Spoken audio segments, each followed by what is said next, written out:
Buenas noches, bienvenidos al banquillo, gracias por estar con nosotros. Hoy vamos a hablar de la seguridad social desde el ángulo de las atenciones médicas, las recomendaciones para los derechohabientes y el comportamiento que debe tener la ciudadanía, no solo de Tegucigalpa. De repente esto de la contaminación por las disposiciones que tomó el gobierno con el trabajo en línea nos dejó pensando en función de la capital, pero los niveles de contaminación, la afectación en las vías respiratorias, está pasando factura a todo el territorio nacional. Y muestra de ello son las imágenes que a diario en los últimos días estamos recibiendo de todo el país. Este tema lo desarrollamos hoy con el doctor Carlos Aguilar. ¿Qué tal está, doctor? Buenas noches, bienvenido. Es especialista en neumología, director del Seguro Social.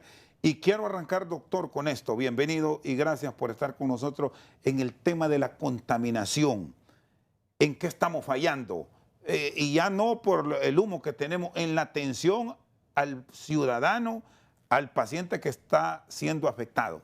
Bienvenido, Carlos. Muchas gracias, Chendo. La verdad es que pocas veces en la historia de la salud en nuestro país habíamos tenido una crisis climática como la que estamos viviendo y ciertamente la ciudadanía no estaba preparada. Las propias autoridades han dicho que es un hecho histórico y creo que la más importante medida es la prevención. Creemos que las personas deben de permanecer el mayor tiempo posible en la casa, no salir y respirar aire contaminado. Si usted tiene que salir de manera irremediable para ir a hacer una gestión, un mandado, le recomendamos el uso del cubreboca, como cuando estábamos en pandemia, que se volvió parte de nuestro quehacer, nadie salía sin un cubreboca. El segundo punto importante es las personas que padecen de enfermedades crónicas, particularmente respiratorias, son las que más deben cuidarse.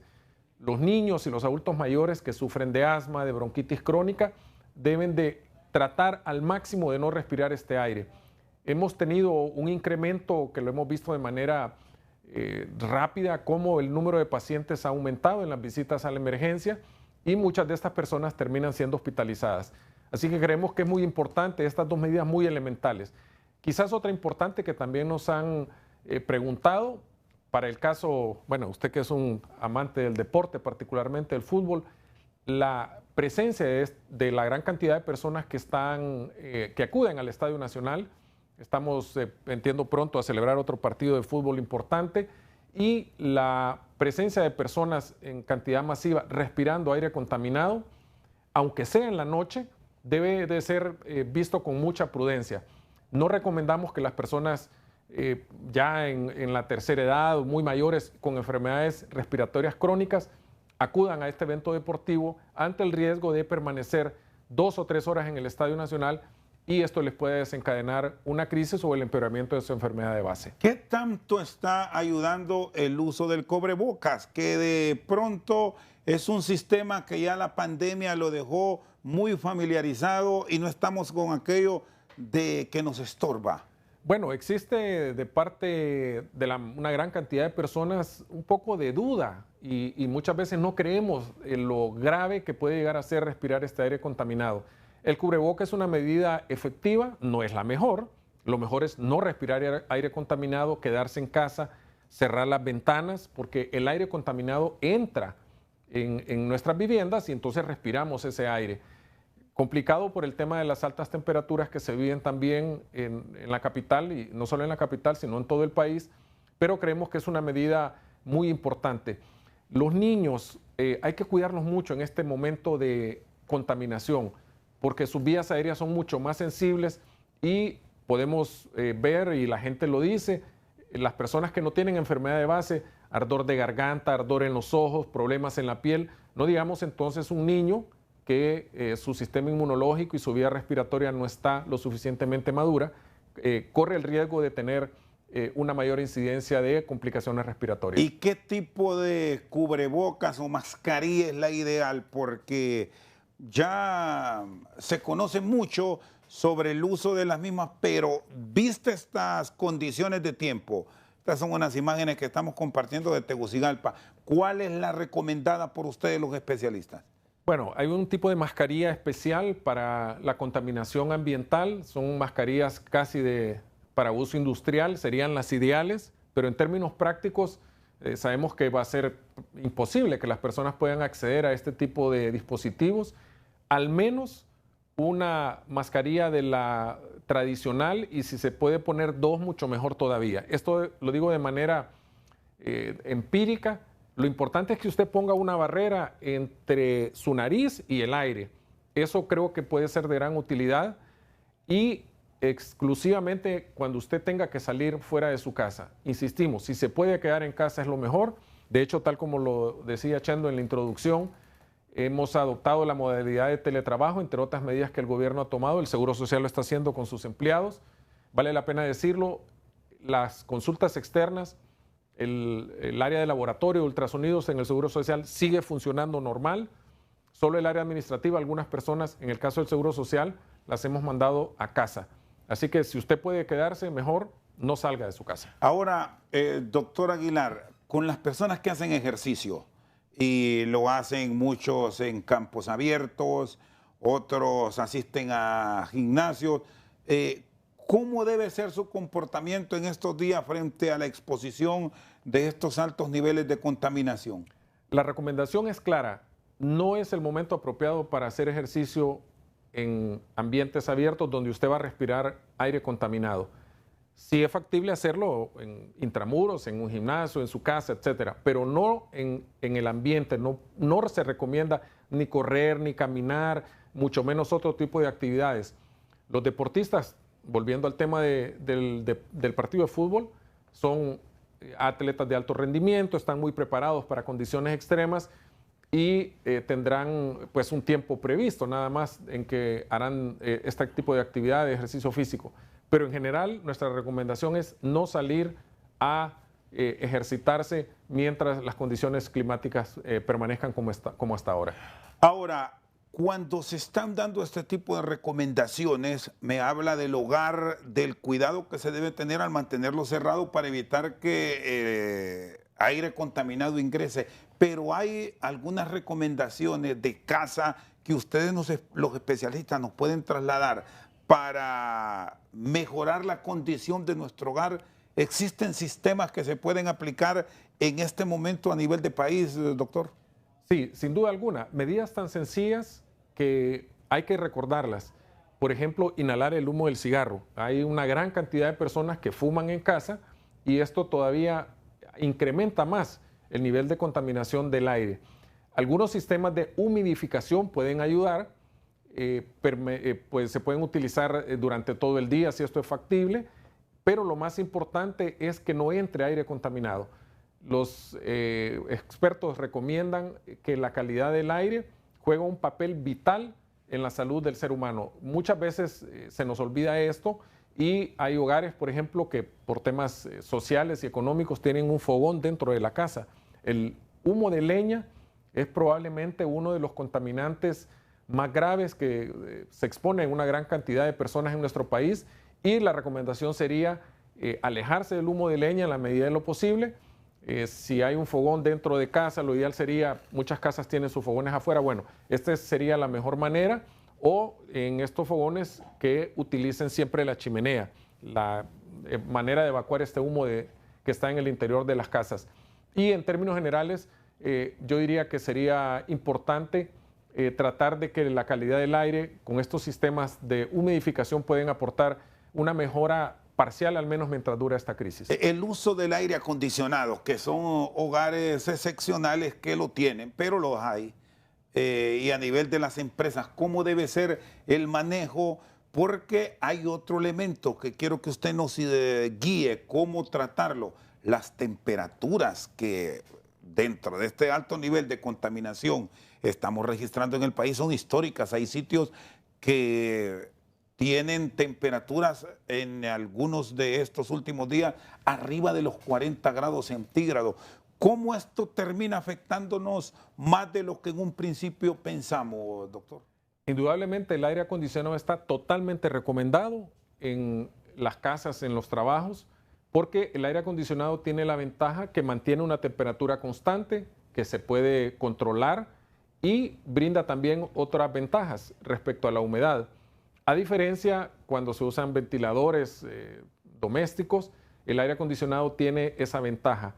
Hay muchas personas que le tienen temor, por decirlo de algún modo, al aire frío, pero usted puede tener en su casa una temperatura entre 21 a 23 grados, es una temperatura aceptable, se puede dormir inclusive con aire acondicionado, no se le tiene que tener temor a esto, y es una de las medidas más eficientes que hay. Lógicamente esto tiene un costo en términos del pago de la energía, pero es una medida totalmente recomendada. ¿Y cómo deben ser los manejos para evitar los daños que en este caso usted nos dice el temor en cierta población que se ve afectada en sus vías? ¿Cuál es lo ideal en el manejo donde, insisto, tienen la posibilidad de tenerlo? Bueno, dos cosas importantes es la temperatura y la humedad. Son las condiciones que más afectan el aire que respiramos y en este caso creemos que una temperatura como la que he dicho anteriormente, entre 21 y 23 grados. La programación del aire también da la posibilidad de ponerlo en modo frío o solo la ventilación del aire. La recomendación es ponerlo en frío porque esto regula el aire que respiramos y ayuda también a controlar la humedad. Estos son los dos factores que deben de tenerse siempre en cuenta. Bueno, para terminar este tema de la contaminación, ¿qué medición tienen? Por lo menos a nivel del Instituto Hondureño de Seguridad Social, tras la disposición de trabajar en línea. Eran 3 días, pero ya hoy algunas instituciones del Estado están dando también la libertad del teletrabajo el viernes. ¿Qué decidió el seguro? Bueno, las disposiciones del seguro es adherirse a las instrucciones que vienen del ente rector, en este caso COPECO, y estamos esperando cuál va a ser la posición oficial. Estamos claros que el alerta roja continúa. Le decía esto, doctor Aguilar, porque la Secretaría de Educación ya emitió comunicado y mañana sigue sin clases todo Tegucigalpa. El Distrito Central no tiene actividad académica a nivel de la educación pública mañana y privada. Sí, nosotros seguramente vamos a continuar en las mismas condiciones. El trabajo que hace una institución como el Seguro Social, asistencial fundamentalmente, pero también administrativa, será la misma. La consulta externa permanece abierta. Si usted tiene una cita el día de mañana, acuda de manera normal. Si tiene una cita para un ultrasonido, una radiografía, usted llegue sin ningún problema, se le va a atender. Las emergencias, las áreas críticas continúan abiertas y en el área administrativa prácticamente todo nuestro personal está asistiendo porque la función administrativa nuestra se deriva en el funcionamiento de los hospitales. Y no solo eso, sino transacciones financieras que tienen que ver con las empresas que hacen aportes. Hay toda una actividad administrativa muy importante que no puede hacerse en línea y por eso la mayor parte de nuestros empleados están trabajando de manera normal.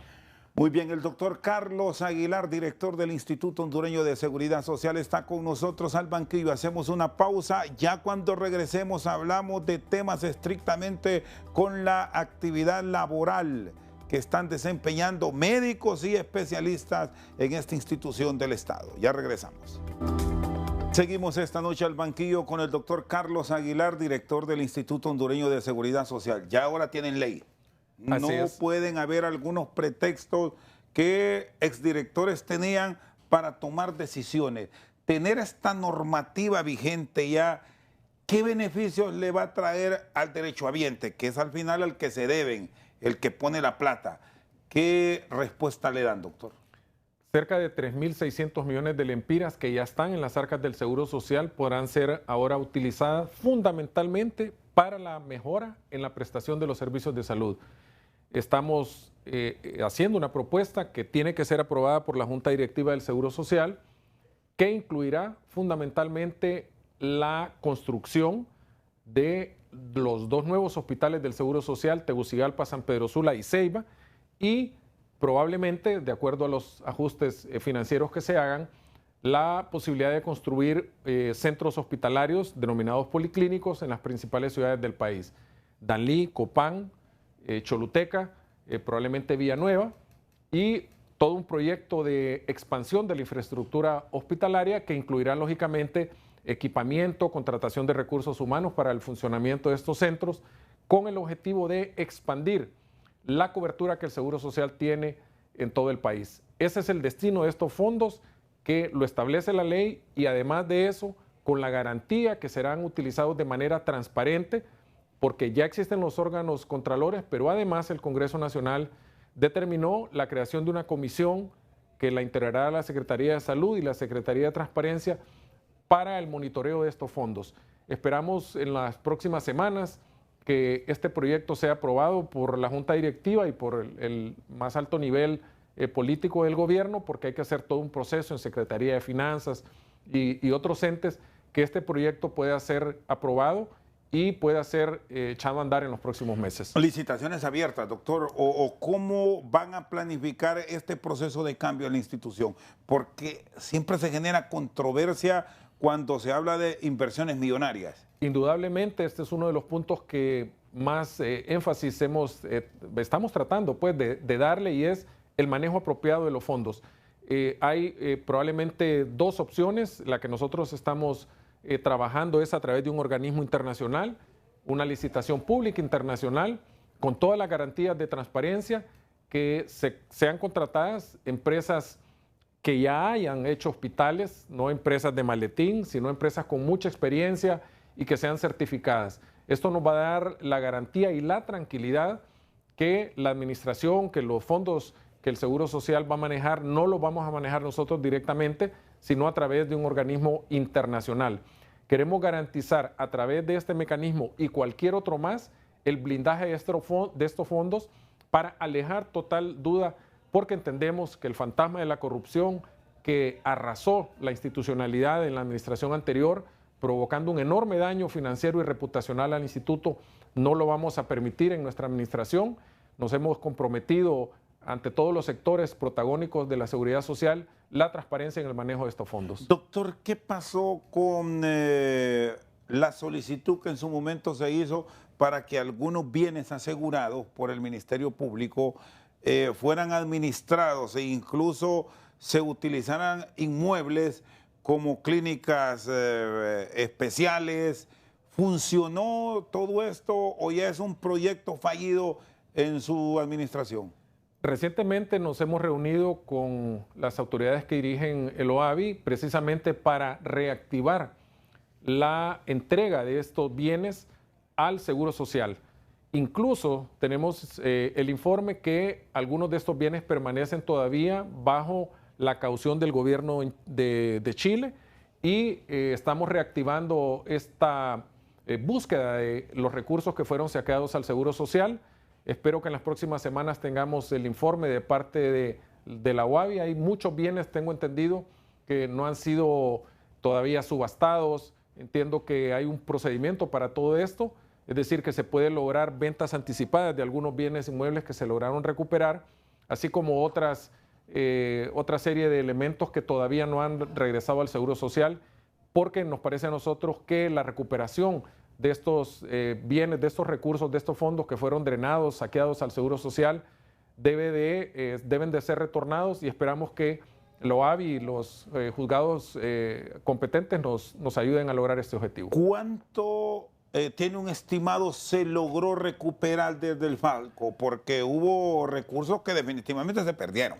Sí, no tenemos el dato exacto, porque la información que tenemos es que estos recursos se dejaron de percibir hace más o menos entre 2 a 3 años, se dejaron de recuperar por muchas razones, pero el fondo, o mejor dicho, la totalidad de estos fondos, aparentemente, porque no tenemos ese dato preciso, rondaron los 7.000 millones de lempiras. Es un dato, reitero, que no tengo el sustento por la actualización de pendiente que está pues, de parte de las autoridades, pero sí son cantidades muy importantes que llevaron al Seguro Social a una situación crítica, y que en el gobierno de la presidenta Castro hemos logrado, con algunos esfuerzos de las otras entidades, tener el seguro de una manera estable, y con esto poder brindar el servicio que nuestros asegurados se merecen. Vamos a las realidades en procesos de atención, con la ley que ya tienen y la posibilidad de uso de recursos. ¿qué van a hacer en cuanto a los medicamentos? Siempre está esa queja y es histórica de que el médico general, que el especialista receta, van a farmacia y no hay. Bueno, desde que asumimos nuestras funciones en la dirección ejecutiva, logramos identificar situaciones urgentes y situaciones prioritarias. Una de las urgentes era precisamente el tema de los medicamentos. Cuando tomamos la administración, faltaban más o menos unas 3 semanas, un poco más, para que el seguro se quedara prácticamente desabastecido. Logramos, gracias a una cooperación con la Secretaría de Salud, lograr un reabastecimiento y en este momento podemos garantizar que tenemos alrededor del 75 al 80% de los medicamentos que están en el cuadro básico del Seguro Social, tanto en las farmacias de consulta externa como en los servicios de emergencia y en el resto del país. Tenemos todavía algunas dificultades con medicamentos específicos, algunos medicamentos para el cáncer y algunos otros insumos. Ya el proceso de licitación del 2024, que vale la pena aclararlo, son procesos que los realiza la Agencia de Naciones Unidas, UNOPS. Nosotros como administración no licitamos, sino que todo este proceso lo lleva esta agencia. Ya se están recibiendo los medicamentos de este año y desde ya se está trabajando para la licitación del 2025. Esta es una de las principales quejas, pero reitero, hemos logrado tener estos niveles de abastecimiento. Y el otro tema importante con los medicamentos es que gran parte de estos productos que son entregados muchas veces se hacen en servicios subrogados, es decir, en el resto del país, centros privados a los que el Seguro Social brinda o subroga servicios, no se tienen los medicamentos en debida forma. Hemos logrado con los proveedores que a partir de esta licitación, ellos mismos se van a encargar de entregar los medicamentos en San Pedro Sula y Tegucigalpa, que son las principales ciudades donde hay asegurados, para que de esta manera podamos agilizar la llegada de estos medicamentos a las respectivas farmacias y que la gente pueda reclamar sus medicinas a tiempo. 80% me dice el promedio del cuadro básico. Y de los medicamentos específicos me habló del cáncer, pero ¿qué de esas otras patologías que a diario el derechohabiente está reclamando y está solicitando que se le atiendan porque no los encuentran?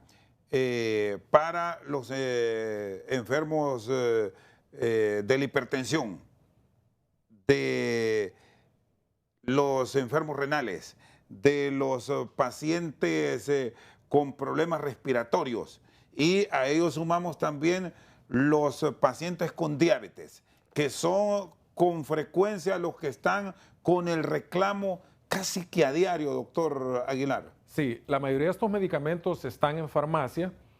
Tenemos una lista de 35 medicamentos vitales que se encuentran en la farmacia. Es importante destacar algo, Rosendo, y es que el Seguro Social, por muchas razones económicas, sociales, etcétera, ha incrementado sus niveles de atención en un promedio de un 120% en comparación con el 2023. Esto significa que hemos duplicado en un más del 100% las atenciones en emergencia, el número de hospitalizaciones, de tal manera que estamos trabajando en la entrega de medicamentos para el doble de personas que llegaban en el año pasado. Esto significa que se tienen que hacer esfuerzos enormes para satisfacer la enorme demanda de pacientes que diario a diario acuden al Seguro Social. Y recordar también, reitero, que este proceso de licitación de medicamentos se hace en base a una programación y el gran número de afiliados que ahora estamos atendiendo tiene como consecuencia que algunos medicamentos ahora se agoten más rápido que en años anteriores.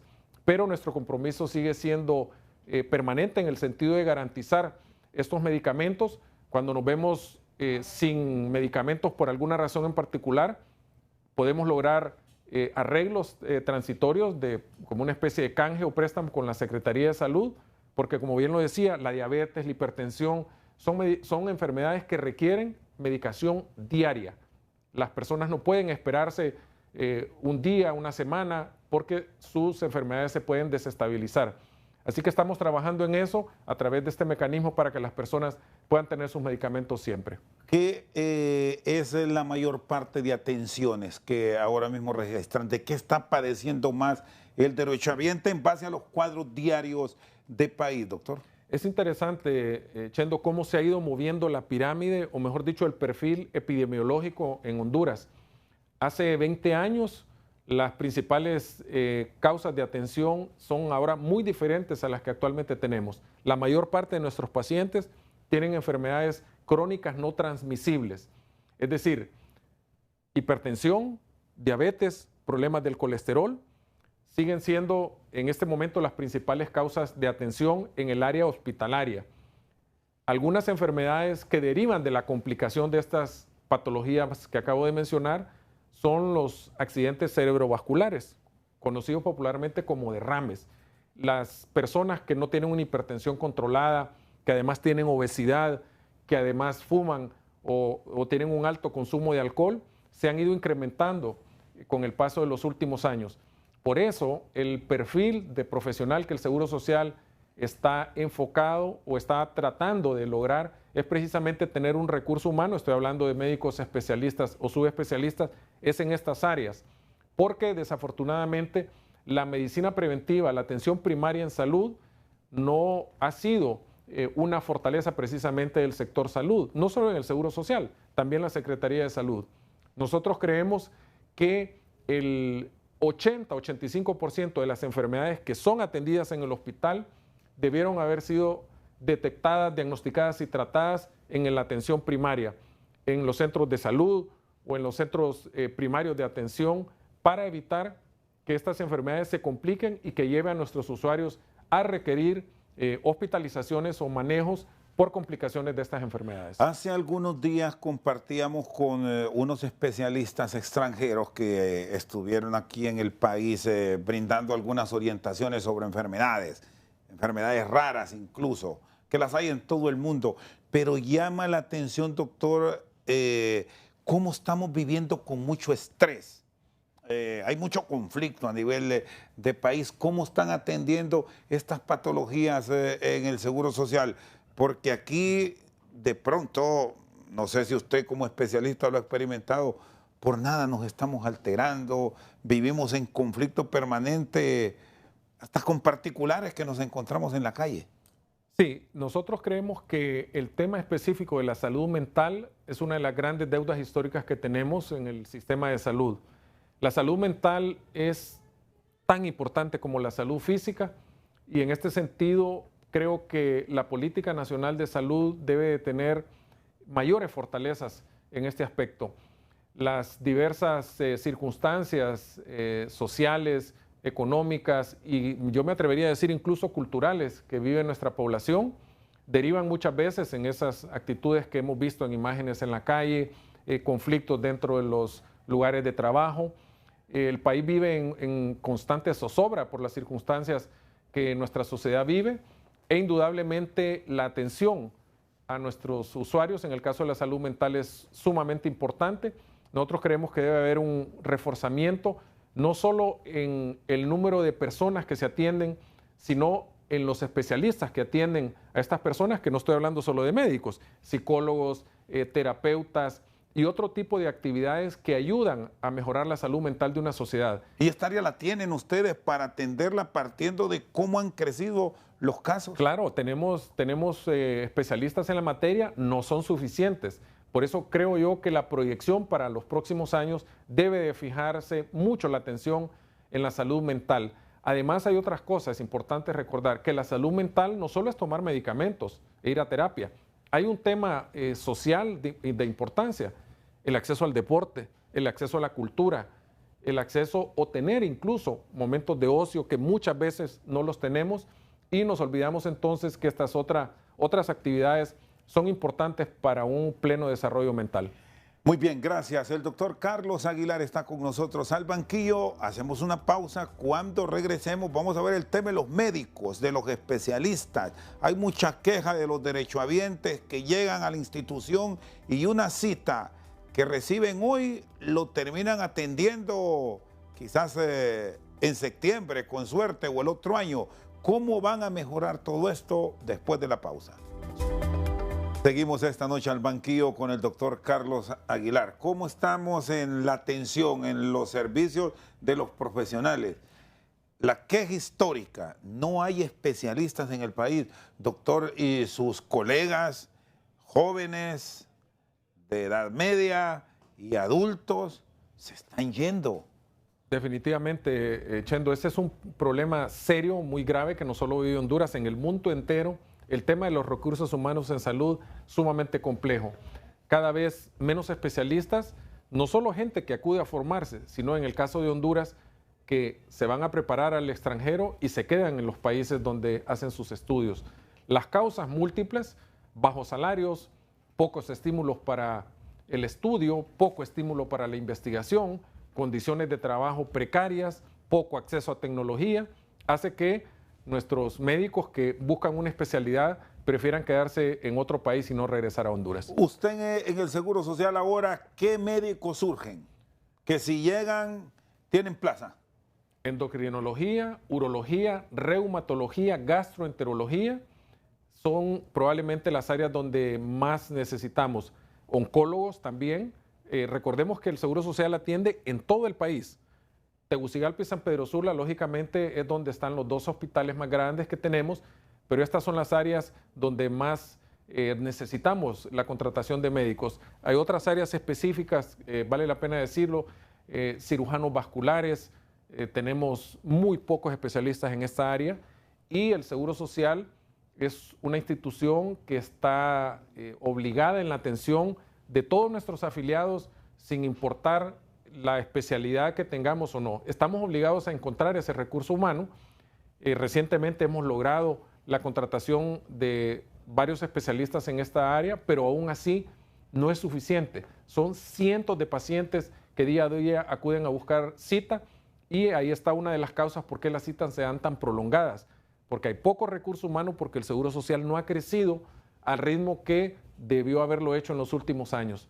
El Seguro Social se fundó hace casi 65 años, de hecho este año lo celebramos, y en momento de crearse esta institución, Honduras andaba un poco más del 500,000, 2 millones de habitantes. Actualmente son 10 millones de habitantes y no hemos crecido en infraestructura lo suficiente, por supuesto en recursos humanos, y vemos ahora las consecuencias de una población cada vez más activa. Tenemos más afiliados. ¿Cuántos son los afiliados entre el directo e indirecto? Son cerca de 2 millones de personas entre afiliados directos y derechohabientes, y con la posibilidad de ir incrementando cada día más.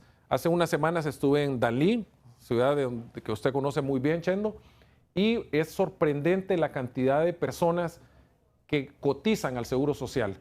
Solo Dalí aporta entre 12 a 14 millones de lempiras mensuales en cotizaciones, una ciudad que no tiene todavía su propio hospital, que nosotros creemos que debe de trabajarse en ese sentido.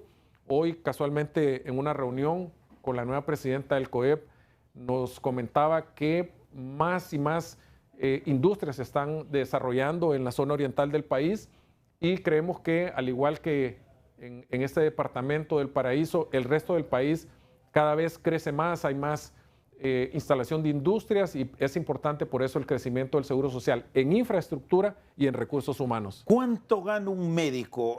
Y aquí, bueno, hay médicos generales que tienen su oportunidad, pero médicos generales hay en el mercado.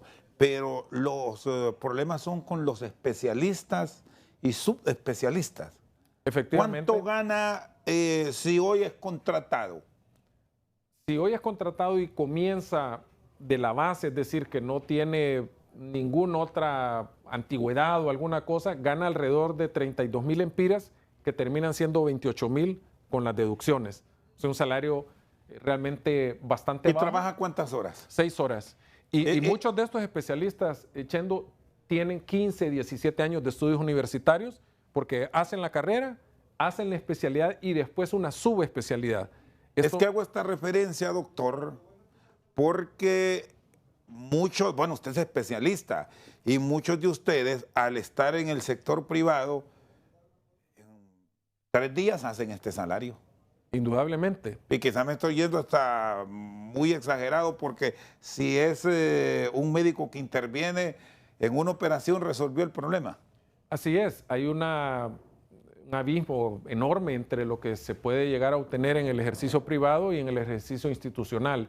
Esto es otra de las razones, aunque déjeme decirle que muchos médicos prefieren o preferimos al inicio de nuestras carreras como especialistas laborar en una institución pública, porque eso lo va exponiendo a uno a la experiencia, a un mayor volumen de pacientes, y además hay las gratificaciones que se obtienen en el trabajo institucional son enormes.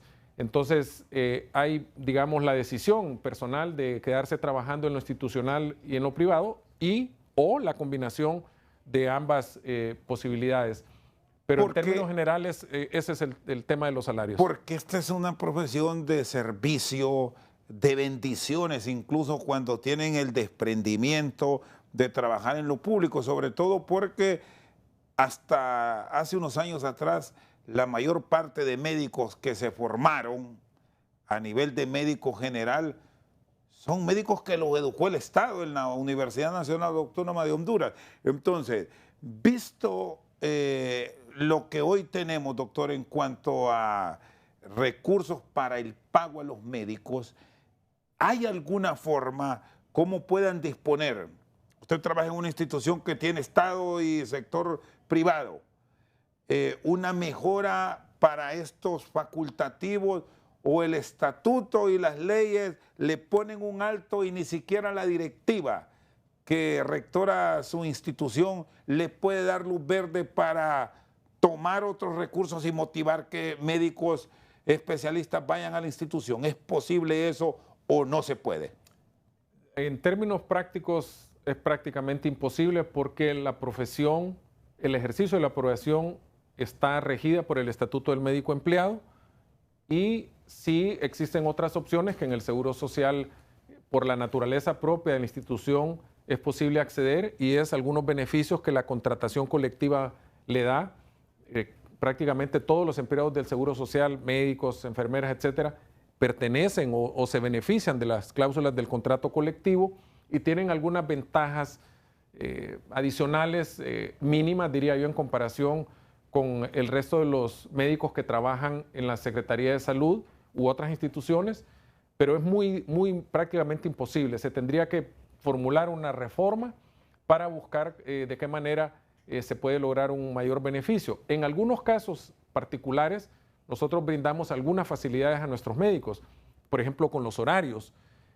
Hay médicos que no pueden llegar a ciertas horas porque tienen compromiso, entonces tratamos de acomodar la relación contractual para que el médico pueda llegar a trabajar. Hemos hecho algunas otras modalidades. Por ejemplo, hay médicos que solo llegan a hacer procedimientos muy especializados, que no trabajan en el día a día en la institución. El caso de algunos procedimientos del corazón, por ejemplo, en adultos y en niños.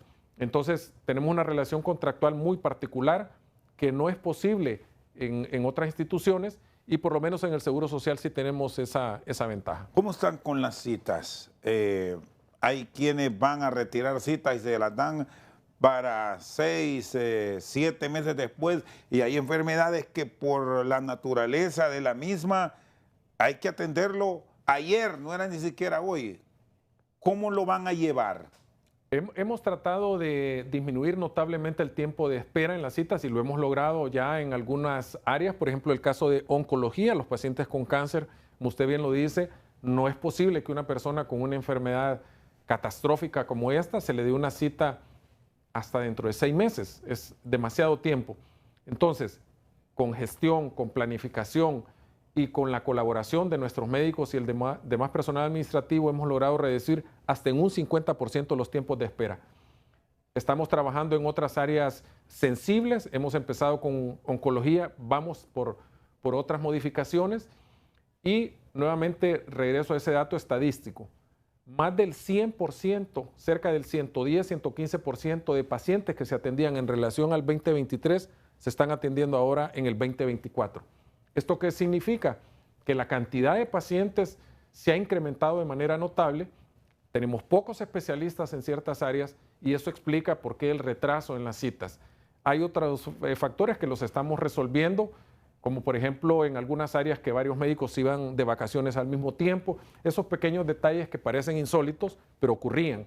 Todo eso lo estamos regulando, y nuestra aspiración es reducir al máximo el tiempo de espera en especialidades sensibles, porque si una persona que tiene una enfermedad crónica, por ejemplo la hipertensión, se encuentra estable, tiene sus medicamentos, sus exámenes de laboratorio están normales, no necesita una cita cada 3 meses.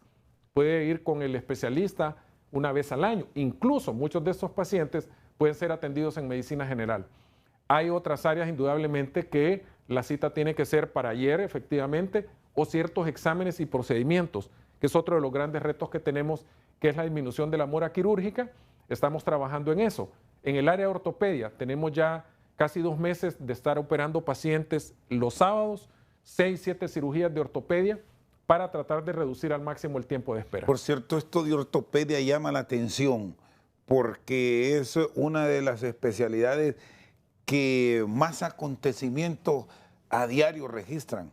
Así es. ¿Tienen ustedes un estimado cuántas fracturas a diario llegan al Seguro Social? Porque el hospital escuela, que lo tenemos aquí en la capital como referencia, hay días que no se da abasto.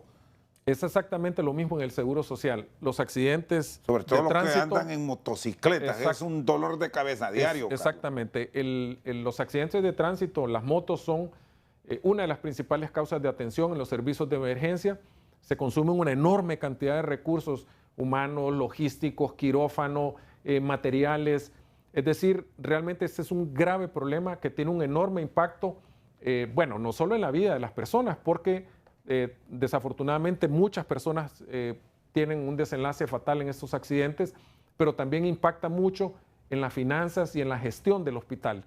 Pienso que se tiene que hacer un plan nacional para el manejo y la corrección de los accidentes que ocurren prácticamente todos los días y en todo el país. Los afectados por accidentes de tránsito tienen un tratamiento que debe ser casi inmediato. Hay quejas porque hay equipos que se requieren que no los tienen, medicamentos que son muy caros y los tiene que terminar pagando el paciente. ¿Cómo han ido avanzando en eso? Efectivamente. ¿Reembolsan ese dinero ustedes si un particular lo paga porque urge una operación, qué sé yo, de rodilla, de codo, de tobillo? Si se puede hacer, hay que hacerla de inmediato. Efectivamente, el Seguro Social ya tiene un procedimiento para el reembolso cuando el paciente, por una razón u otra, tiene que comprar el medicamento o comprar un material, un clavo, alguna otra cosa, que no debería suceder. Pero nos hemos visto rebasados en una cantidad de ocasiones precisamente por la gran cantidad de personas que llegan a la institución y efectivamente la planificación, aun y cuando está previsto que ocurran este tipo de cosas, muchas veces somos sobrepasados. Es un proceso que nosotros queremos agilizar el reembolso y volverlo más dinámico, que la persona no tenga que esperar 6 meses, a veces 1 año o más, para que ese dinero sea reembolsado. Hay muchos problemas en la administración que estamos tratando de resolver. Aspiramos a una administración ágil, moderna, la digitalización de todos los procedimientos que administrativamente se hacen es una de las aspiraciones y naturalmente con la adquisición, o mejor dicho, la entrada en vigor de esta ley, vamos a tener ahora más recursos y esperamos que podamos tener una mejor atención. Muy bien, el doctor Carlos Aguilar con nosotros al banquillo. Hacemos una pausa. Cuando regresemos, el tema de las incapacidades, se logró controlar ese tráfico que se denunció en el Seguro Social. ¿Qué va a pasar con las mejoras a jubilados que están pendientes de pequeños cambios que sí son urgentes y necesarios después de la pausa? Seguimos al banquillo, doctor Carlos Aguilar. ¿Cómo queda lo de las incapacidades? Se ha anunciado que ahí hay tráfico, que incluso hay médicos, hay personal del seguro que se presta y las reparte como cartas de naipe. Indudablemente las incapacidades han sido objeto de la actividad, yo diría que de grupos organizados que se dedican a traficar con las incapacidades. Tenemos reportes que oficinas han sido violentadas para extraer talonarios de incapacidades. Se ha iniciado hace ya varias semanas una investigación en este sentido. Creemos nosotros que la solución definitiva es la digitalización de las incapacidades, como se está haciendo en un par de lugares, para evitar precisamente eso. ¿Tienen departamentos que se están digitalizados? Sí, hay muchos departamentos que están ¿Y dónde es digitalizados. que ha descubierto el mayor abuso? San Pedro Sula. San Pedro Sula se detectó un caso importante y además se detectó otro que se ha conocido como las planillas fantasmas del Seguro Social. Hay en este momento una investigación en curso por parte del Ministerio Público y el Seguro Social también a lo interno, porque se detectaron alrededor de 20, 22 personas que se hacían pasar como empleados del Seguro Social y recibían un pago de parte del Seguro Social a cuentas que se abrieron de manera fraudulenta en un banco privado, y creemos que en colaboración con personas a lo interno del Seguro Social se cometió este delito que fue denunciado por nosotros hace ya un par de semanas, 2, 3 semanas, y se han tomado los correctivos a lo interior, han sido suspendidas personas, se ha bloqueado el acceso a la plataforma digital para personas que creemos podrían intentar borrar evidencias o este tipo de cosas, porque nuestra política indudablemente ha sido cero tolerancia con el tema de la corrupción, y estamos esperando los resultados de esta investigación y, por supuesto, tomar las medidas correctivas del caso. Importante recordar que todas estas acciones que se dan son producto precisamente muchas veces por la falta de la capacidad tecnológica que tenemos para poder delimitar o evitar al máximo estas acciones. Aun y cuando hemos avanzado en el proceso de digitalización, aún tenemos una brecha importante que cumplir. ¿Cómo está el tema de pago de las incapacidades? Porque se quejan mucho, que tardan mucho tiempo, que incluso pueden pasar hasta años para que se reconozcan algunas. Bueno, el régimen de invalidez, vejez y muerte es uno de los espacios más importantes que tiene la institución en términos de los montos que se manejan. El pago de incapacidades se hace en términos generales de manera rápida, pero volvemos a lo mismo. Son tantas las personas que acuden a la institución que muchas veces nos vemos rebasados en la capacidad logística que tenemos para dar respuesta. Sin embargo, hay todo un proyecto de modernización de la instalación de equipos tecnológicos que nos permitan poder hacer pagos más eficientes y evitar este periodo a veces que dura mucho tiempo antes de pagar una incapacidad o una pensión o una jubilación. Son quejas que recibimos todos los días, en muchos casos justificadas, tenemos que reconocerlo, que las personas ingresan sus documentos para esperar su jubilación complementaria y pasa demasiado tiempo para ello. Por cierto, doctor, en el marco de todas estas reformas que se tienen, incluso se habla de una ley única en el sistema de seguridad social, ¿han pensado en hacer revisiones que serían hasta dignas para personas que a veces se movilizan por pensiones de 800, de 1000 lempiras, que gastan más en un desplazamiento de pronto? Sin duda alguna, las pensiones que el Seguro Social paga son realmente valores que dan pena, que es increíble cómo alguien puede sobrevivir con 1000, 2000 lempiras después de haber trabajado 30, 35, 40 años. La importancia de tocar este tema es reconocer por qué las pensiones son tan bajas. Sencillamente porque el aporte que el trabajador hace de su deducción para la pensión es demasiado bajo. De tal manera que aunque usted haya aportado tanto tiempo como aportó poca cantidad, la pensión en consecuencia va a ser muy baja. Esta nueva ley integral de salud tendrá que formular o reformular estos valores que se aportan para las pensiones. Nosotros estamos trabajando en un estudio que recién lo comenzamos para ver la posibilidad actuarial y financiera de revalorizar las pensiones para este año. No me atrevería a decir en este momento si eso va a ser factible o hablar de posibilidades de números, de cuánto sería, pero sí nuestro compromiso es considerar esta posibilidad. Si los números son favorables, este año vamos a tener esa opción. ¿Cómo ha sido la relación con los colectivos? ¿Duerme tranquilo? ¿A sus antecesores no los dejaron en paz?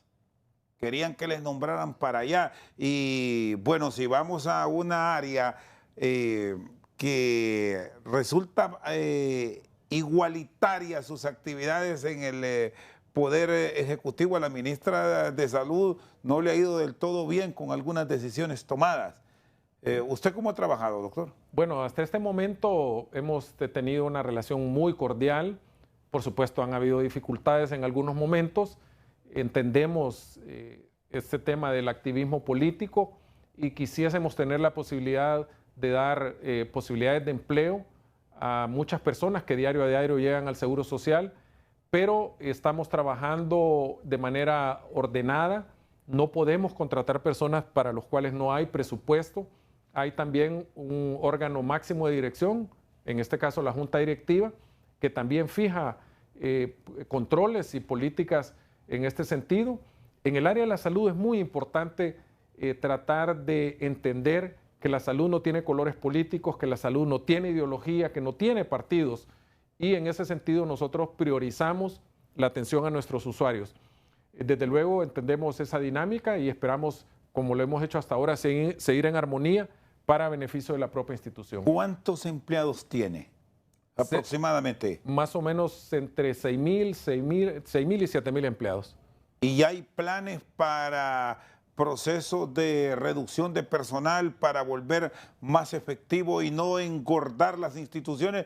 Que debemos decir ha sido histórico el pagar favores políticos en el gobierno. En el caso del Seguro Social, como es una institución de servicio de atención, quisiéramos más bien fortalecer la atención en salud. Quisiéramos tener más enfermeras, más microbiólogos, más técnicos en radiología, etcétera, etcétera, y tener un balance razonable entre personal administrativo y personal asistencial. Doctor, y en cuanto a la actividad que desarrollan en personal de atención diaria, ¿cuántos llegan? Bueno, ¿Hay estimados? Sí. ¿Cuántos pacientes están llegando por día? Sí, tenemos datos, por supuesto que son muy variables, pero hay días en la emergencia ¿Promedio? Que se atienden 2.000, 3.000 personas.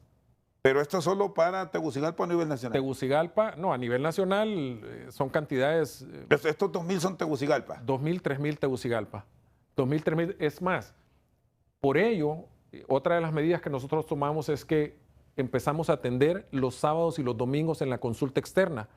Una acción que ha venido a dar un enorme alivio a los servicios de emergencia. Sábado y domingo, en la clínica periférica del barrio abajo, atendemos medicina general, pediatría y ginecología.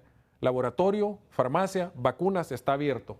¿Qué significa esto? Que una gran cantidad de personas ahora llegan los sábados y los domingos a atenderse problemas que no son de urgencia. Las personas no pudieron ir durante la semana. Tenemos esos especialistas listos para ustedes. Doctor, gracias por su tiempo. Muchas gracias, Chendo, por la invitación. El doctor Carlos Aguilar con nosotros al banquillo por su sintonía. Muchas gracias.